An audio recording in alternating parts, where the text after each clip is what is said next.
ဘာတွေဖြစ်နေတာလဲ။အော်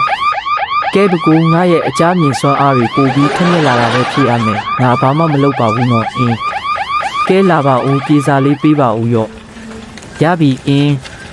တေးခံဝယ်ထားတာတော့တွေ့သားပဲဒါပေမဲ့နေကာမျက်မှန်ဝယ်ထားတာတော့မတွေ့မိပါဘူးနော်ရှင်းပြပါဦးရှင်းပြရရင်တော့ကျမတို့နေကာမျက်မှန်မဝယ်ခဲ့လို့ပေါ့ဒါပေမဲ့တယောက်ကတော့ဝယ်ခဲ့တာပဲလေဒီတစ်ခါတော့ Charlie တကယ်လှုပ်လိုက်တာပဲဟုတ်တယ်ကျမတို့တတိမထားမိတဲ့အချိန်မှာသူမယူလိုက်တာဖြစ်ရမယ်တကယ်ကိုရေစရာကြီးပဲနော်မင်းငါရဲ့နေတာမြင်လို့လားဆိုင်ထဲကပစ္စည်းခိုးတာဟာရေစရာကိစ္စမဟုတ်ဘူးနော်ရော့ကရှင်တတိမထားမိလို့လားမသိဘူးကျမတို့ဆိုင်ထဲမှာပဲရှိနေသေးတာလေလဲဆိုရဲခေါ်ခိုင်းလိုက်ရဲဟုတ်လားရှင်ကကလေးလေးတယောက်ကိုဖမ်းမလို့လားဒါမှမဟုတ်လူကောင်တေးသေးလေးတယောက်ပေါ်ငါတို့မှာအချက်လက်အပြည့်စုံမရှိသေးဘူးလေသူမကိုဘယ်ဘက်လဲလိုက်ကလေးတယောက်ကိုရာဇဝတ်ကောင်လို့တပ်ပုံရိုက်တာဟာနည်းနည်းတော့မရေရဘူးလားဒါကဆိုင်ထဲကပစ္စည်းခိုးတဲ့သူတွေအတွက်ပုံမှန်လှုပ်ထုံးလုပ်နေပဲသူမကိုညာဘက်လက်လိုက် Charlie ရဲ့ရာဇဝတ်ကောင်တပ်ပုံက Redmond ဆိုင်တစ်ခုလုံးမှာဘာလို့နေရအနှံ့ကတ်ထားရတာလဲ